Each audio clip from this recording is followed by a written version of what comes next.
Buenas tardes, hermanos, Dios les bendiga. Vamos a seguir adelante, ¿verdad? Con lo que tenemos a continuación. Vamos a orar dándole gracias a Dios, como es costumbre, por todo lo que Dios ha sido, que nos ha dado. Amén, gloria al Señor. Y sabemos que Dios dice en su palabra que desciende de lo alto todo lo bueno, ¿verdad? De Dios, del Padre de las luces. O sea que de Dios, hermanos, recibimos de Él todo lo bueno, ¿verdad? Cuando hizo la creación, dice la palabra de Dios que vio Dios que todo era bueno, ¿verdad? Lo que Él ha hecho.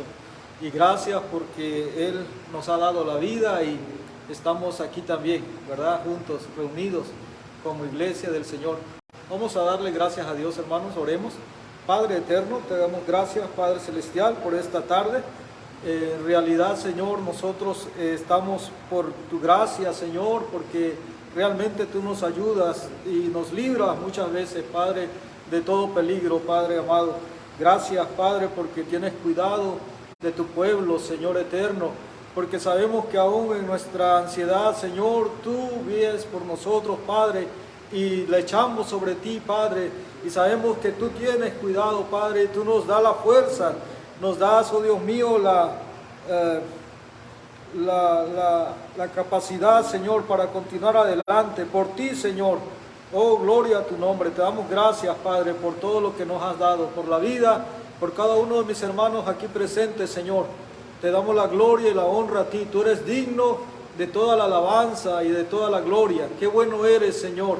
En realidad, Padre, tuyo, Señor, siempre es la gloria. Bendito eres, Padre. Muchas gracias.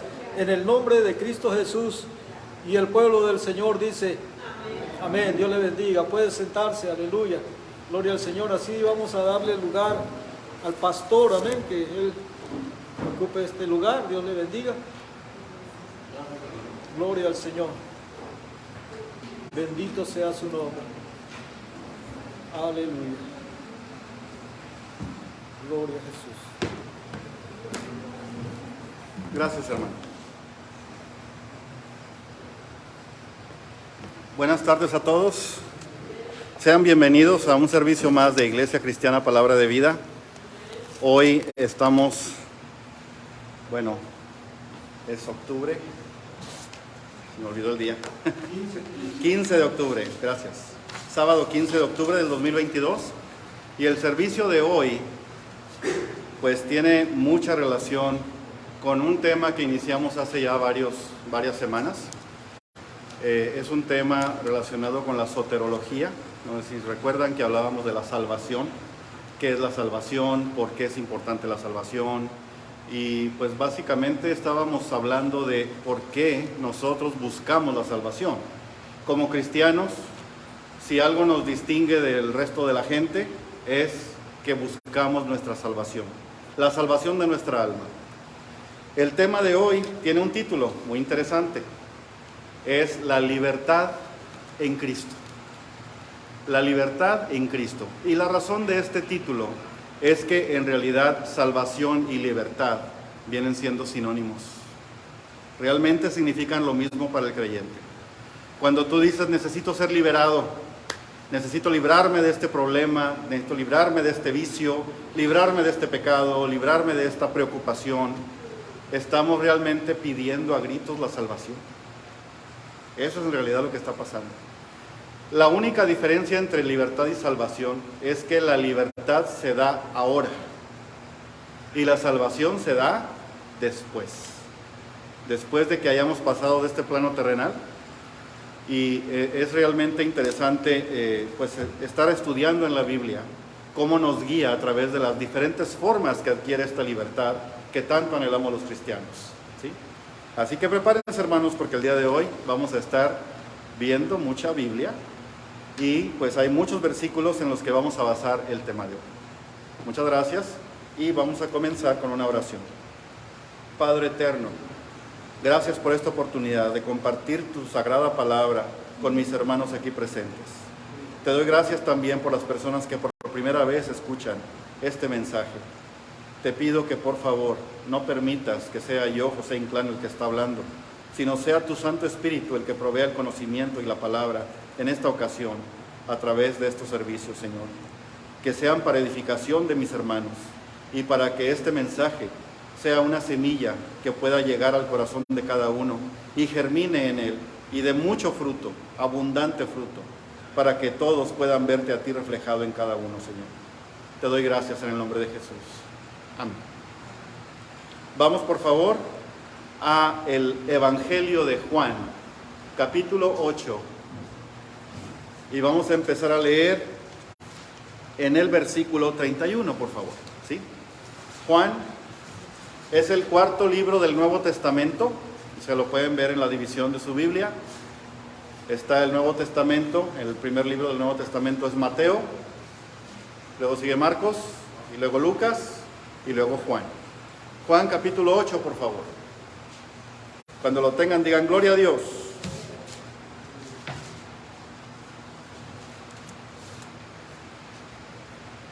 Lo que voy a leer está en la versión Reina Valera de su Biblia, pero cualquier otra versión, no importa, tiene lo mismo.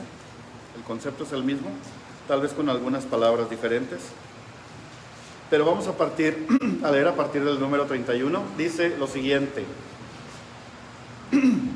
Dijo entonces Jesús a los judíos que habían creído en él: si vosotros permaneciereis en mi palabra, seréis verdaderamente mis discípulos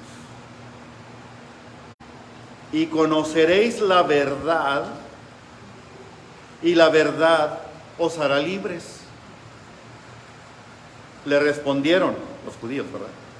Linaje de Abraham somos y jamás hemos sido esclavos de nadie. ¿Cómo dices tú, seréis libres?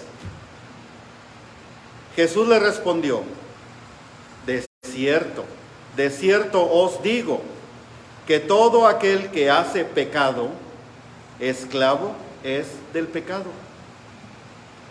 Y el esclavo no queda en la casa para siempre. El Hijo sí queda para siempre. Así que si el Hijo os libertare, seréis verdaderamente libres. Salud. Por favor, subrayen eso, el versículo 36. Así que si el Hijo os libertare, seréis verdaderamente libres. Sé que sois descendientes de Abraham, pero procuráis matarme, porque mi palabra no haya cabida en vosotros. Yo hablo lo que he visto acerca del Padre, y vosotros hacéis lo que habéis oído acerca de vuestro Padre. Hasta aquí. Vamos a aclarar este pequeño trabalenguas. Los judíos tenían una contradicción en su forma de ver las cosas, porque venía este hombre diciendo que era el Hijo de Dios, diciendo que era el Dios verdadero, él mismo, y los judíos diciendo: ay, por favor, ¿de dónde sale este? Es puro charlatán, pura mentira. Si nosotros sabemos que somos descendientes de Abraham, y como tales, Jehová Dios nos ha librado de ser esclavos de cualquier pueblo. Somos libres. Ellos se creían libres en ese aspecto. Pero qué ironías y qué vueltas da la vida. La época en la que Jesús estaba diciendo estas palabras era una época en la que los judíos no eran libres. Estaban siendo sojuzgados por el Imperio Romano. En esa época el emperador César era el rey y el único que podría considerarse como Dios. Nadie podía decir nada diferente a lo que él ordenara. Y los judíos estaban supeditados, estaban sojuzgados, estaban aplastados, estaban teniendo que rendirle tributo al César. Estaban siendo gobernados por un pueblo impío, un pueblo pagano, un pueblo que no creía en el Dios de ellos.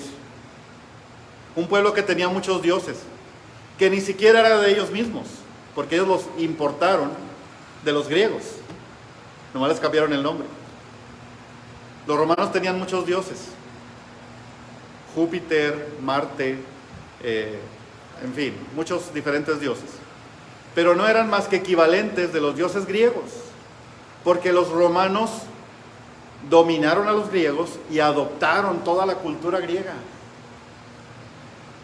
la adoptaron. Incluso el idioma tiene bases griegas. El latín, que se empezó a divulgar y a hablar en aquel entonces, tiene bases griegas. O tenía, es una lengua muerta ya. Pero hermanos, el pueblo judío era todo menos libre. Estaba siendo sojuzgado por los romanos políticamente y socialmente, pero también estaba siendo juzgado y estaba siendo manejado por una secta religiosa que se llamaba los fariseos. ¿Han oído hablar de eso? Los fariseos era una secta. Había otras sectas también. Estaban los saduceos, estaban los celotes, estaban los esenios. Había otras sectas que también tenían su diferente forma de pensar y su diferente forma de interpretar la ley de Dios. Pero esa ley en la que ellos basaban todo era la ley que Dios le dio a Moisés varios cientos de años atrás, cuando recién salieron de Egipto, siendo rescatados por Dios para ser sacados de la esclavitud, porque ellos eran esclavos, otra vez, esclavos de los egipcios. Así que dejaron de ser esclavos de los egipcios para serles dada una tierra prometida, la que ahora es Israel, y todo lo que es alrededor de Israel, Jordania, Líbano, esos países que están alrededor en el Medio Oriente. Y realmente, hermanos, el pueblo judío pues ha tenido muy breves periodos de libertad.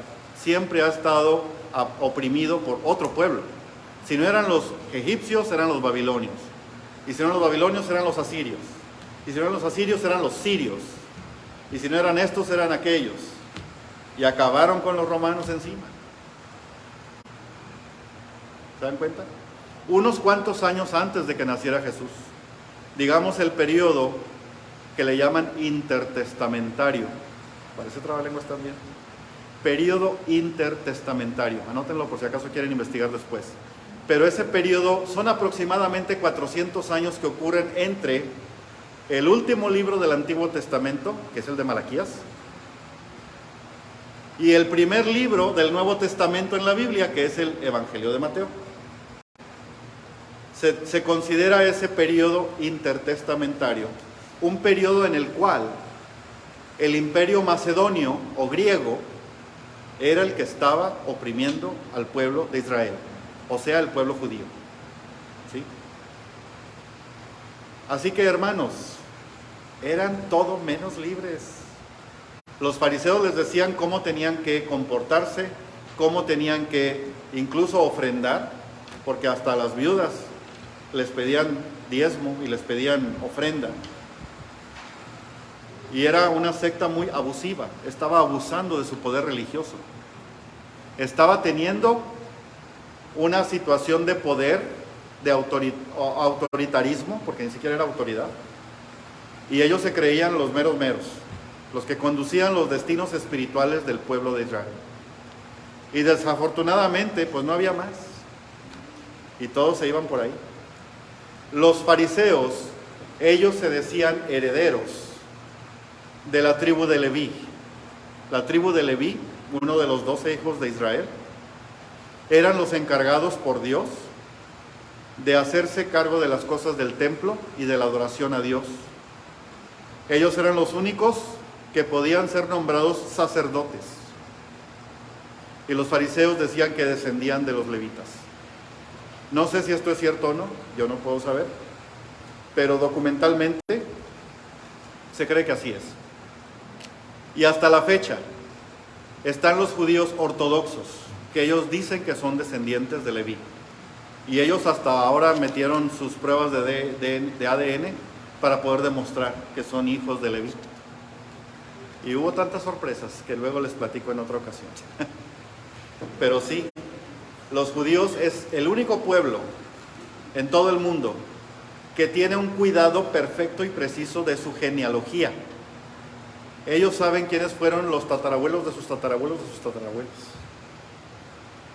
Ellos llevan un registro muy, muy, muy preciso de quién son descendientes. ¿Por qué? Porque el pueblo judío tradicionalmente ha sido esparcido por todo el mundo en diferentes ocasiones. ¿Han oído hablar de la diáspora?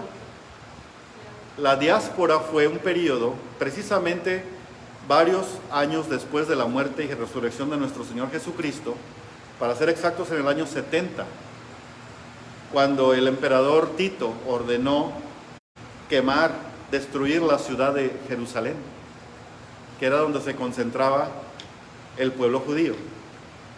Entonces los judíos, para salvar sus vidas, tuvieron que huir.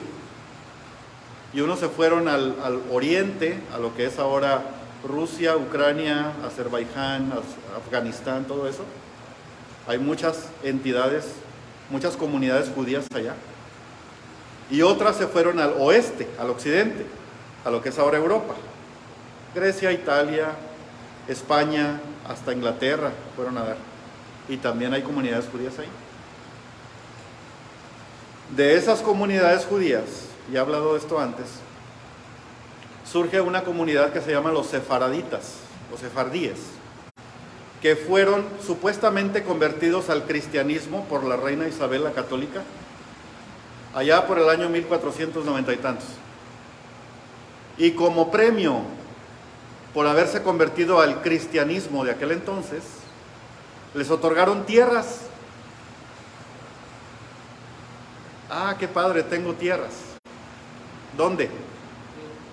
En lo que es ahora Texas, Nuevo León, Coahuila, Arizona, California.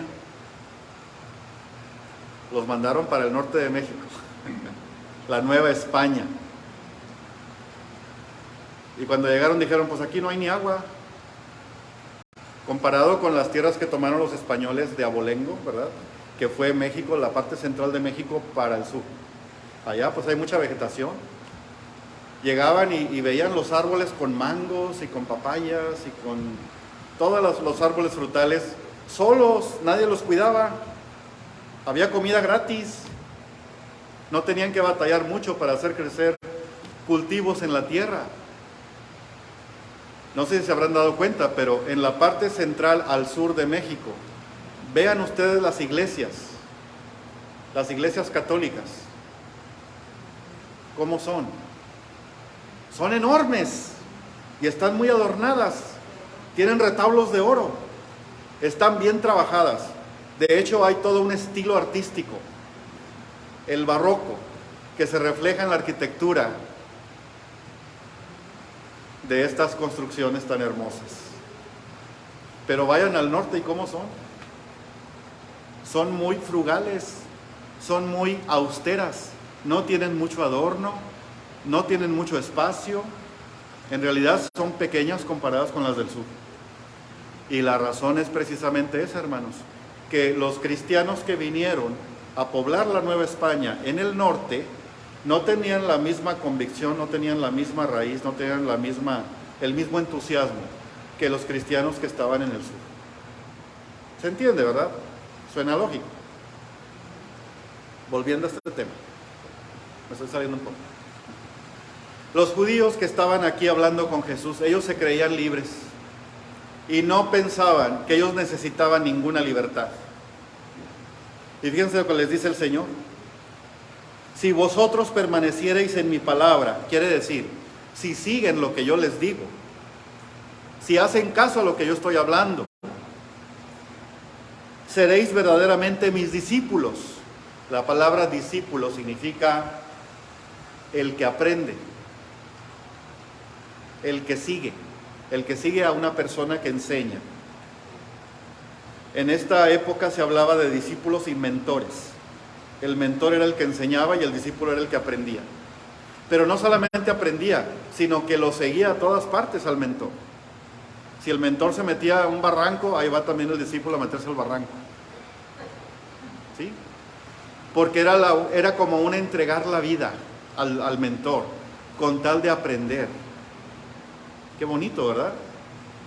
Así Eliseo fue discípulo de Elías. El profeta Eliseo fue discípulo del profeta Elías. ¿Qué hizo Eliseo? Dejó a su padre y a su madre para seguir a Elías. Y cuando Elías fue arrebatado al cielo, porque no murió, Eliseo continuó con el ministerio profético de Elías y también fue un gran profeta. Y el Señor estuvo siempre apoyándolo en todo lo que él hizo. Así también en los tiempos de Jesucristo. Esos 12 que él mandó llamar fueron sus discípulos. Iban con él a todas partes porque aprendían de esa manera. Fue como entregarle su vida al Maestro. Por eso cuando el Señor dice que yo he venido a darles vida y vida en abundancia, no se refiere solamente a que, ok, te voy a dar una nueva doctrina para que aprendas, o una nueva religión. En realidad el cristianismo no debería ser llamada religión. El cristianismo es una forma de vivir, es una forma de vida, es una actitud ante las cosas, es una actitud ante Dios principalmente, es una relación íntima con Él. No es lo mismo decir yo de religión soy adventista, o soy mormón, o soy católico, o soy esto, soy aquello. No es lo mismo decir eso a decir yo creo en Cristo y le creo a Cristo. Y eso es lo que les estaba diciendo aquí a los judíos. Para su información, Jesucristo era judío también. Él era descendiente de David, tanto por el lado de María como por el lado de su padre, digamos, padrastro, José. Él era descendiente del linaje de David.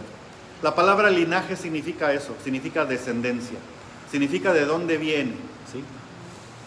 Por eso le respondieron, linaje de Abraham somos y jamás hemos sido esclavos de nadie. ¿Cómo dices tú seréis libres? Como quien dice, ¿de qué estás hablando? ¿Sí?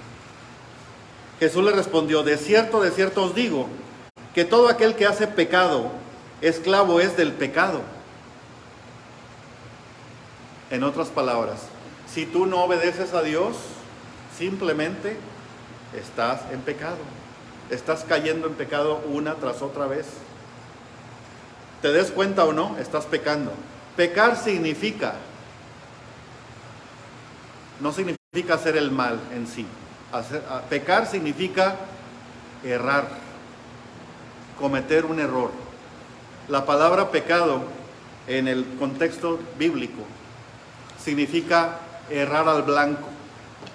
Tú le estás tirando al blanco como si fuera ese target, el que tienes el círculo en el centro y luego otro alrededor más grande. Y tú le quieres aventar un dardo para darle al blanco, ¿sí? Tiro al blanco. Cuando no le das al blanco, estás cerrando, quiere decir que estás pecando. Esa es la connotación que tiene la palabra pecado en toda la Biblia. Pecar significa equivocarse. Eso significa pecar. Pero hay algo interesante aquí. El Señor les está diciendo que ellos pueden dejar de pecar, que ellos pueden ser libres. ¿Cómo? Fíjense el versículo 32. Conoceréis la verdad y la verdad os hará libres. ¿De qué verdad está hablando el Señor aquí? ¿De qué forma hemos de ser libertados? Vamos a verlo despacio. Les pido por favor ir a Romanos, el libro de Romanos capítulo 8, versículos 1 y 2. Romanos 8, 1. El libro de Romanos está un poco más atrás. De ahí de donde estaban. ¿Ya lo tienen? Cuando tengan, digan aleluya. Romanos 8, 1. Hace exactamente 6 semanas les pedí que leyeran el capítulo 8 de Romanos. ¿Quién lo hizo?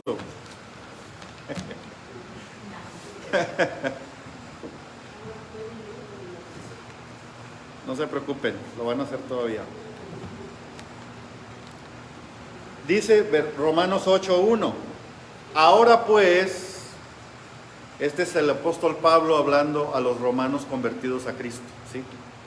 ninguna condenación hay para los que están en Cristo Jesús, los que no andan conforme a la carne, sino conforme al Espíritu.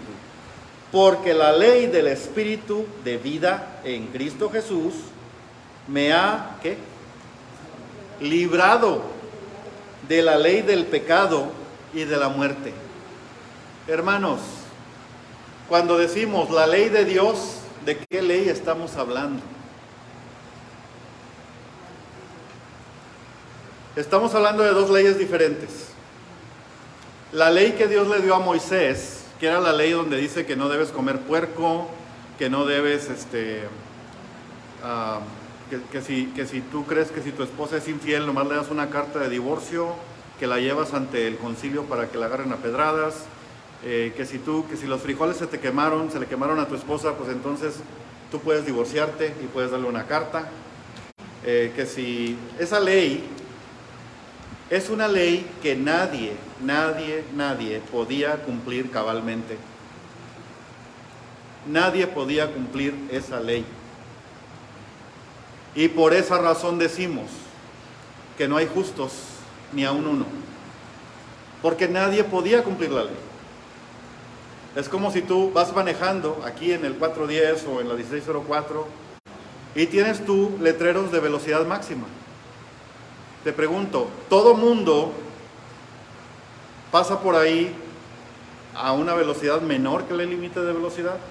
Tú sabes que no. Entonces, ¿de qué sirve esa ley si nadie la va a cumplir? ¿De qué sirve? Pues esa ley crea un poco de conciencia en la gente. Esa ley te hace pensar, sí, es importante. Hay una razón detrás de ese límite de velocidad. Hay una razón detrás de ese policía que está pendiente de que alguien no se pase. Hay una razón. Y esa razón es tu seguridad. Y la de todos los demás conductores que están manejando por ahí. ¿Cierto? Así la ley judía tenía una razón de ser. Y por cientos de años la tuvo. Hasta que llega este Jesús y les dice, pues ¿saben qué? De nada sirve esa ley si no la tienen en su corazón, si no la quieren cumplir, si saben que van a fallar. Y si no cumples esa ley, estás pecando porque es la ley de Dios. Así que Él te dice, no basta con eso. Tú tienes que hacer las cosas de corazón y por amor a tu prójimo. Por amor a Dios primero y luego a tu prójimo. Por eso dice el Señor que toda la ley se resume en dos mandamientos. Amarás al Señor tu Dios sobre todas las cosas y a tu prójimo como a ti mismo. ¿Cierto? Si tu afán de cumplir la ley no está basada en el amor a Dios y a los demás, entonces de nada sirve esa ley. ¿Ya entendimos la diferencia? ¿Sí? Es importante que entendamos la diferencia para poder entender esto que estamos hablando aquí. Por eso se los comento.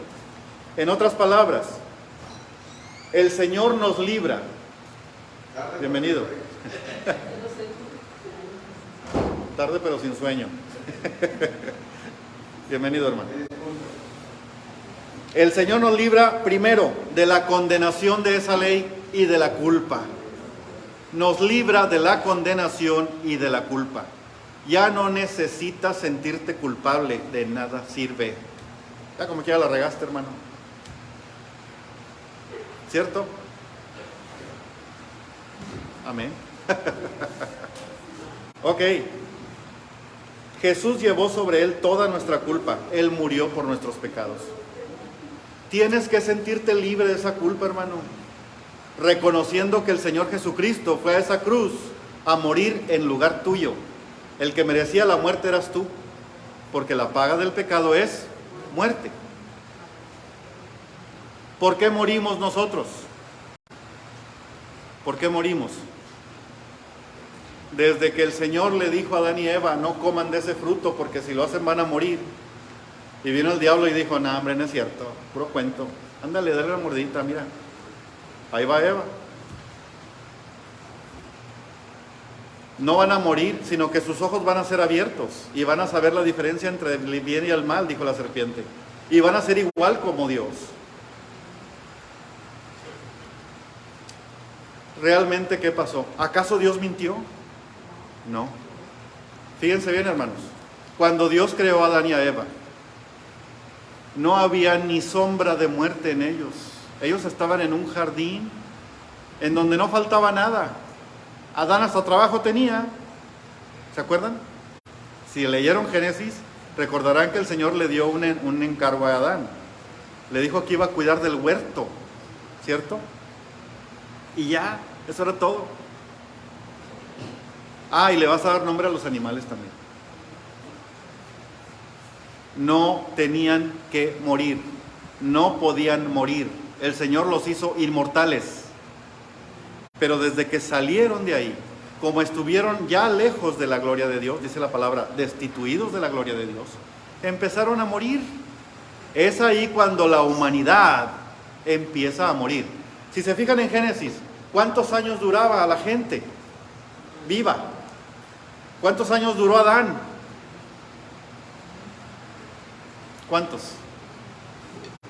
969 años. Algo así, ¿no? Pero no, se veía bien joven, se veía como de 800. Matusalén, ese casi le pegaba al 1000. Y conforme fue pasando el tiempo, la gente fue viviendo menos y menos y menos y menos. Hasta nuestros días, que el promedio de edad es entre 70 y 80. ¿Cierto? ¿Por qué? Porque hemos sido alejados de la gloria de Dios. La gloria de Dios era la que nos daba la vida y la que alejaba a la muerte y a la enfermedad. ¿Por qué mueres ahora? Porque ahora te crees el papá de los pollitos. Porque ahora tú crees que tú tienes control sobre tu vida. Y el Señor te permite que hagas eso, porque hasta eso te dio libre albedrío para que tú tomes decisiones. Pero tú a veces te vas por el monte y crees que tú tienes control de todo en tu vida, cuando en realidad no es así. Tú tienes que entender, como decía la canción de hace un momento, de que tienes que entregarte al Señor para que Él realmente tome las riendas de tu vida en aquellas cosas de las que tú no tienes control. Hay unas cosas que sí y otras cosas que no. Y ese es el reto, hermanos. Es por eso que estamos hablando y es por eso que estamos leyendo la palabra de Dios. Porque es así como entendemos lo que Dios tiene para nosotros. ¿Qué dice Romanos 8:28? ¿Alguien me lo dice? Porque a los que aman a Dios, todas las cosas, adelante hermana, de acuerdo al propósito para el cual han sido llamados. Y nos quedamos, ¿qué? O sea que todo va a ser a todo dar para nosotros, dice ahí Romanos 8:28. Pues espérate. Esto es de acuerdo al propósito para el cual hemos sido llamados. O sea que hay un plan detrás de todo esto. Hay un plan para nuestra vida. Hay un programa para nosotros. Hay una serie de cosas que se espera que nosotros hagamos. Hay una expectativa que Dios tiene en cada uno. ¿Cierto? Es lo que yo entiendo. Amén. O sea, que todo lo que pase, hasta lo que tú dices que es malo, te va a ayudar a que tú cumplas ese propósito que Dios tiene para ti. Y ya sabes cuál es ese propósito. Les voy a dar una pista. El propósito que Dios tiene para ti es que imites a su Hijo Jesús. Es que seas como Él, que pienses como Él, que hagas lo que Él hizo, que hables lo que Él hablaba. Ese es el propósito que Dios tiene para ti. Y fíjate cómo cuando haces eso, te pareces a Cristo. Inténtalo, hermano, y vas a ver que así es. Cuando leas Mateo capítulo 5, te vas a dar cuenta de que no es tan difícil hacer lo que Dios quiere. ¿Ok? Veamos otro versículo. Vamos ahora, por favor, a Colosenses 1:13. ¿De qué más nos libra el Señor Jesucristo? ¿De qué más nos libra la verdad? No voy a preguntar qué es la verdad, voy a preguntar quién es la verdad. ¿Quién es la verdad? Él dijo, yo soy el camino, la verdad y la vida. ¿Sí lo dijo o no lo dijo? ¿Lo creemos o no lo creemos? Amén. Claro que sí. Así que la verdad nos hará libres, quiere decir que Él nos va a hacer libres. Él nos hizo libres. ¿Ya tienen Colosenses 1:13? Dice, el cual nos ha librado de la potestad de las tinieblas. Potestad significa autoridad, poder. ¿Sí? Y trasladado al reino de su amado Hijo, con H mayúscula. Ese Hijo es Jesucristo. En quien tenemos redención por su sangre, el perdón de pecados. Órale. O sea que también nos libra del dominio del pecado. Nos libra de todo eso, hermanos. ¿Vamos bien? Nos libra de la condenación, nos libra de la culpa y nos libra del dominio del pecado. ¿Cómo? La palabra redención significa pago por un rescate. Cuando tú vas a la tienda de empeño, a la pawn shop, y vas y dejas ahí tus herramientas para que te den dinero por ellas, mientras consigues ese dinero otra vez y lo pagas para regresarte tus herramientas, entonces cuando pagas estás redimiendo tus herramientas. Redención. En inglés redemption. ¿Sí? Y todavía lo usan así. Redemption, redención. O sea que vas a redimir tus herramientas pagando por ellas. Ya eran tuyas, pero no las tenías tú. Para recuperarlas tenías que pagar otra vez. ¿Sí? ¿Cierto? Pues así Jesús contigo. Él dio su vida para que tú no la perdieras y para que tú pudieras tener acceso a Él, al Señor Dios Todopoderoso. Gloria a Dios. Amén. ¿Vamos bien? ¿De qué más nos libra el Señor? Vamos por favor a Gálatas 5:16. Ahí cerquita. Gálatas 5:16.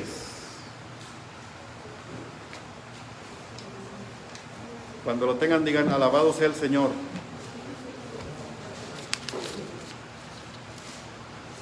Gálatas 5:16.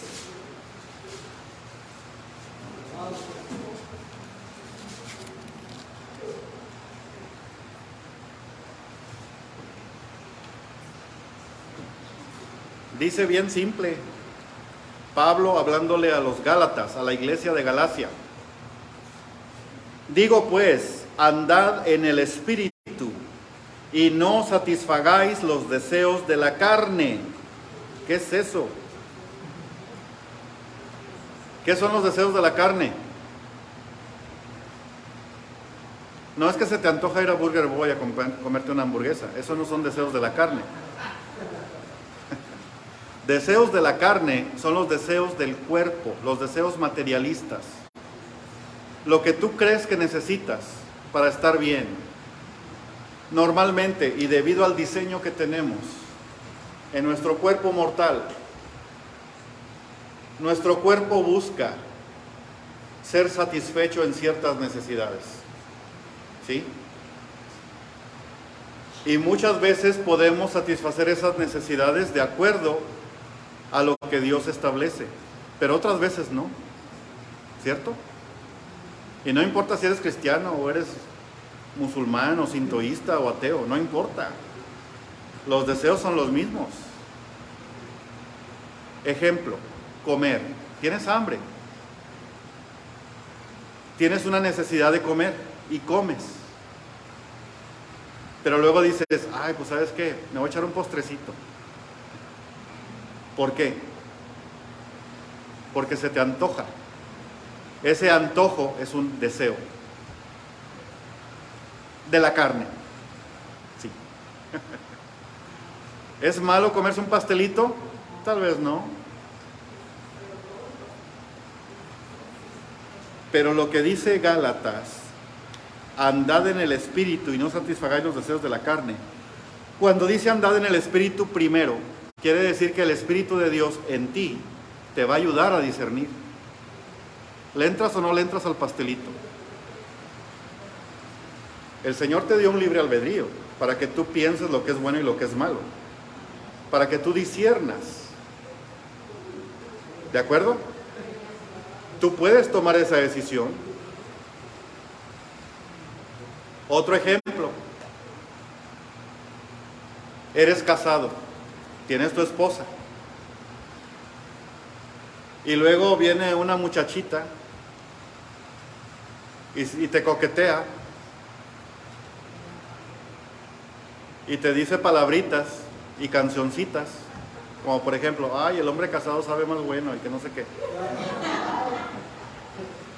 Hay una cancioncilla chocante. Y hermano, no me digas a mí que sí o que no. Dite a ti mismo, si no te ha pasado por la mente una aventura de infidelidad. No me digas, no tengo que saber nada. ¿Qué dice el Espíritu de Dios que tienes en tu corazón? ¿Le entras o no le entras? Pues claro que no. Porque el Espíritu, si andas en el Espíritu, no lo vas a hacer. Y te vas a alejar de esa tentación. Y tú mismo, por tu propia voluntad, dices no. ¿Se fijan? Me fui al extremo, ¿eh? Hay muchas cosas en medio. Que la cervecita, que el tequilita, que esto y que el otro. ¿Sí, hermanos? Otra vez, yo no te digo es bueno o es malo. Yo te digo, anda en el Espíritu para que el Espíritu te ayude a discernir eso. Y tú vas a tomar siempre la mejor decisión si estás en Cristo. Amén. Me podría decir alguien, no necesitas ser cristiano para eso. Ok, te lo puedo valer. Si ese discernimiento que tú tienes, especial, que tal vez proviene del universo, o de otro Dios, o de un libro que leíste, o de un extraterrestre que se te apareció, no importa. Pero en realidad, esa semilla que traes, hermano, te la puso Dios, el que te creó,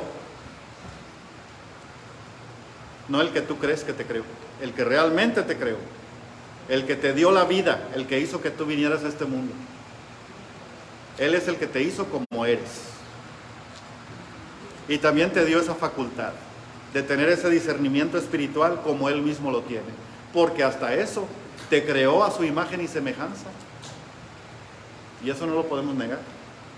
Amén. ¿Está claro, hermanos? Vamos a otro versículo. Fíjense todo lo que llevamos ya.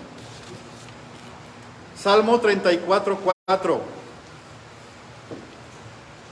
El salmo que pusimos hace un momento. Salmo 34:4.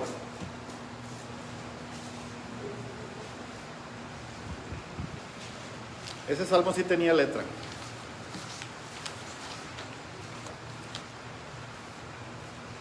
¿Ya lo tienen?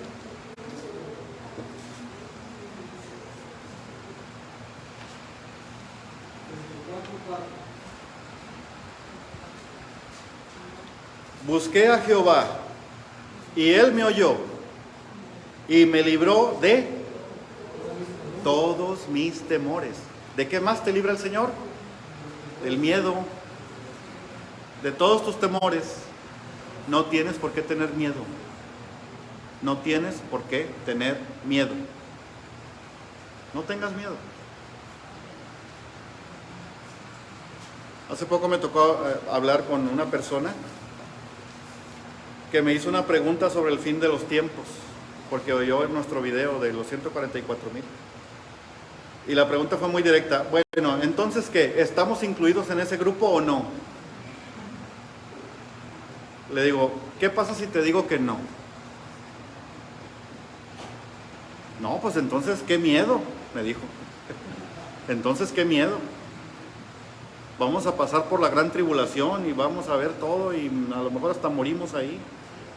Y viene Isis y me decapita por cristiana. Y qué miedo, qué miedo. Hermano, hermana, no tengas miedo. El Señor eligió a 144,000 personas. Bueno, es un número nada más simbólico. No son exactamente 144,000, es solo un símbolo. Y lo explicábamos la ocasión anterior, hace 2 semanas. Hablábamos de qué significa el 144,000.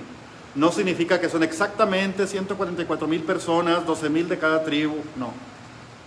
Es una alusión, una alegoría al número 12, 12 veces. ¿Se fijan? 12 por 12, 144. 12 significa en el contexto judío y en el contexto bíblico, significa reino de Dios. Eso significa 12. Por eso 12 apóstoles. Amén. ¿Tiene sentido? Todos los números de Apocalipsis tienen un significado. Y ese significado, el estudio de eso, es una rama de la teología llamada la gematría. ¿Sí? En teología se estudia eso, la relación entre números y palabras, números y conceptos, números y letras, del alefbeto hebreo. No es alfabeto, el alfabeto es el griego. El alefbeto es el conjunto de caracteres hebreos, que es bien interesante, hermanos, porque cada uno de esos caracteres tiene también un trasfondo de número. Y por eso se ve tan intrincado esto de que el que lee entienda que 666 y que esto y que el otro. Todo tiene un simbolismo. Hay algo, un concepto detrás de cada número. Y es bien interesante escudriñar, ¿sí? Pero obviamente tienes que hacerlo con las fuentes correctas. No puedes hacerlo viendo videos de YouTube. Tienes que meterte de lleno a estudiar. Pero volviendo a nuestro tema. Aquí cuando hablamos de librarnos de todos nuestros temores, el Señor te libra de todos los miedos. Cuando tú crees en Él. ¿Vieron ese osito que andaba huyendo del puma? ¿Te identificas con el osito a veces? ¿O con el puma? Pues hasta el puma tuvo temor cuando vio a la mamá del osito, la osa mayor. No, esta sí me truena. Y por eso mejor se fue. Hasta yo hubiera querido irme. Ok, hermanos, vamos a ver uno bien interesante. Romanos 5:9. ¿De qué más nos libra el Señor? ¿De qué más nos libra la verdad? ¿De qué más nos libra la palabra de Dios? Romanos 5:9.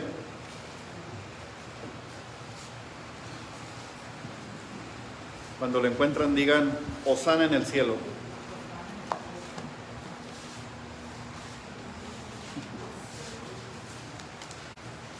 Romanos 5:9.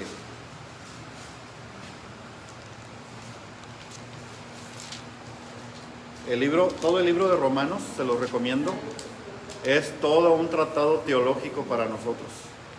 Bien, bien, bien interesante.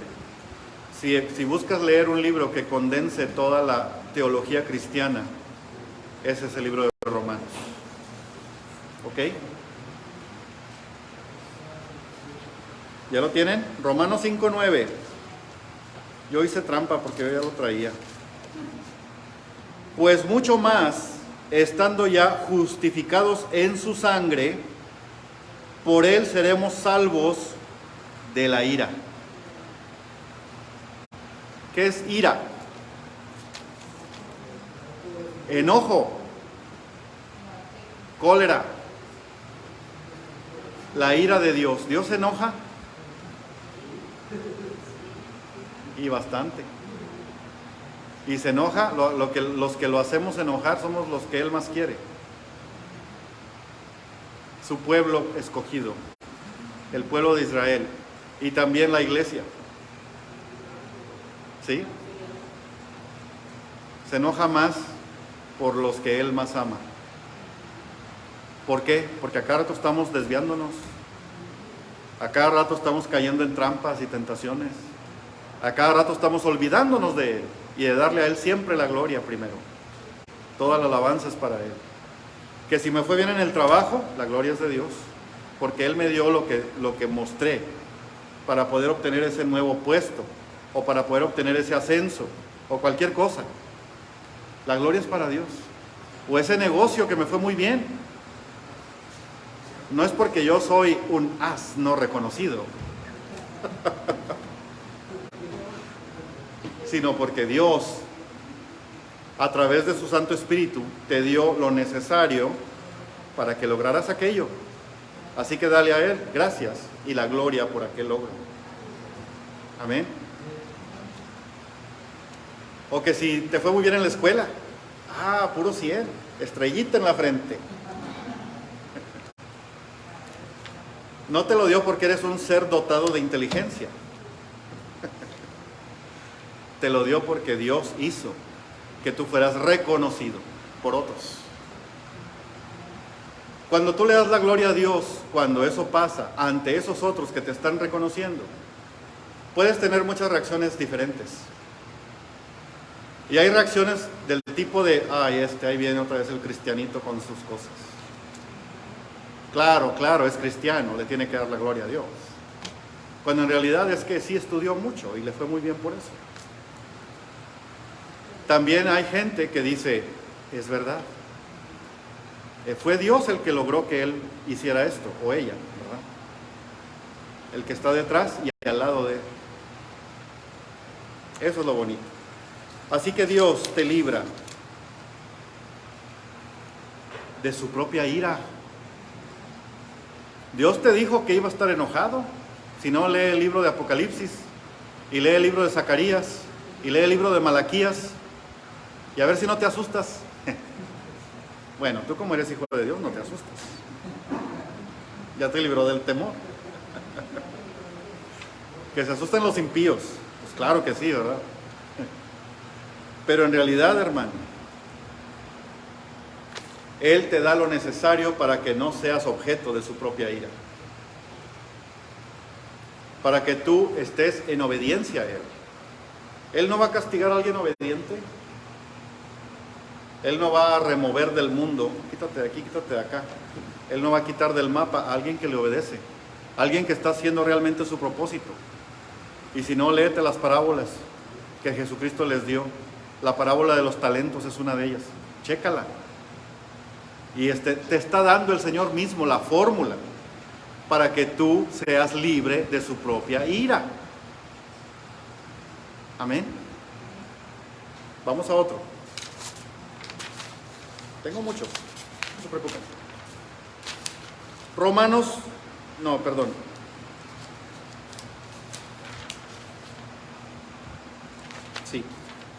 10:4.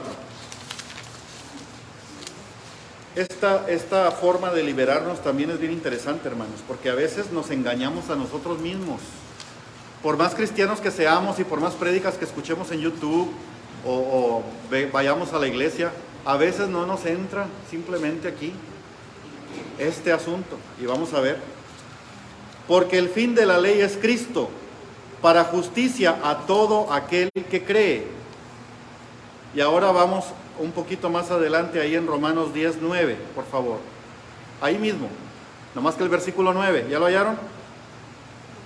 Que si confesares con tu boca que Jesús es el Señor y creyeres en tu corazón que Dios le levantó de los muertos, serás libre. Serás salvo. Es lo mismo aquí. Serás libre. Aquello que te atormenta se va a ir, hermano. ¿De verdad? Porque con el corazón se cree para justicia, pero con la boca se confiesa para salvación. ¿Qué quiere decir esto, hermanos? ¿De qué más te libra el Señor? ¿De qué más te libra la verdad? Te libra de creer que tú puedes salvarte sin Jesucristo. Ah, esa no te la sabías. Te libra de ese pensamiento y de esa tentación. Tú tienes la tentación a veces de que, ay, sí, estoy hablándole al Señor todos los días y no me quita este problema. Entonces no es Él el que me salva. Me voy a salvar yo solo. No, hermano. El Señor te va a librar en su tiempo, no en el tuyo. Tienen que pasar las cosas que Él quiere que pasen para poderte sacar de ese hoyo donde estás. Decía un físico muy famoso, decía que no puedes cambiar el resultado de algo si no cambias lo que estás haciendo. No puedes esperar un resultado diferente si sigues haciendo lo mismo. Y hay verdad en eso, claro que sí.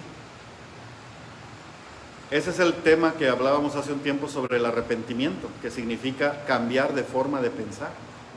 Y la forma de pensar, cuando la cambias, cambia tu forma de actuar. Y es entonces cuando ves los cambios. Tu actitud cambia, tu acción cambia. Tu acción cambia, cambian los resultados. Así de fácil. Y también Dios te dio eso aquí, llamado sabiduría, llamado conocimiento, llamado inteligencia, que te permite hacer esos cambios. La verdad, hermano, no tienes que orar para eso, si te fijas. Puedes orar por la oportunidad de usarlo, pero de que te lo dio, te lo dio. Ya lo tienes, es parte de ti. Ya puedes tú tomar esa decisión de qué vas a hacer de ahora en adelante para que las cosas salgan mejor, de acuerdo al plan de Dios y no al tuyo. Amén. Así que, ¿de qué más te libra el Señor? Te libra de esa tentación de pensar que Él no te puede salvar y que solamente tú mismo puedes hacer algo para salvarte. No. Cualquier cosa que hagas para tu propio bien tiene que venir del Señor. Así. ¿Ok? Por último, vamos a Hebreos 10:19.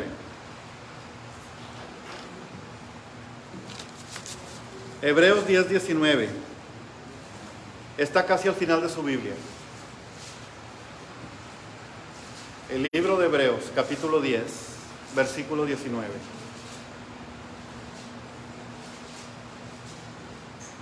¿Ya lo tienen?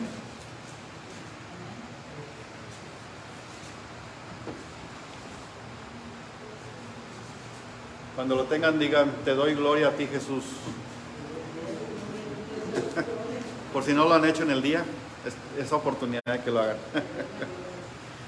Romanos 10:4 dice: porque el fin de la ley es Cristo.